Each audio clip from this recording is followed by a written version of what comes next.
to fix no new request problem on Facebook.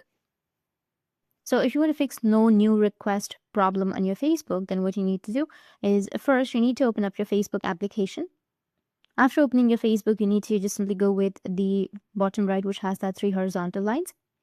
And once you're here, you need to just simply go with the settings, which will be in the top right, or just simply scroll down and then you'll find settings and privacy right here. Tap on it, and then under settings and privacy you need to go with settings. Once you've selected settings, you need to just scroll down and then you'll find notifications.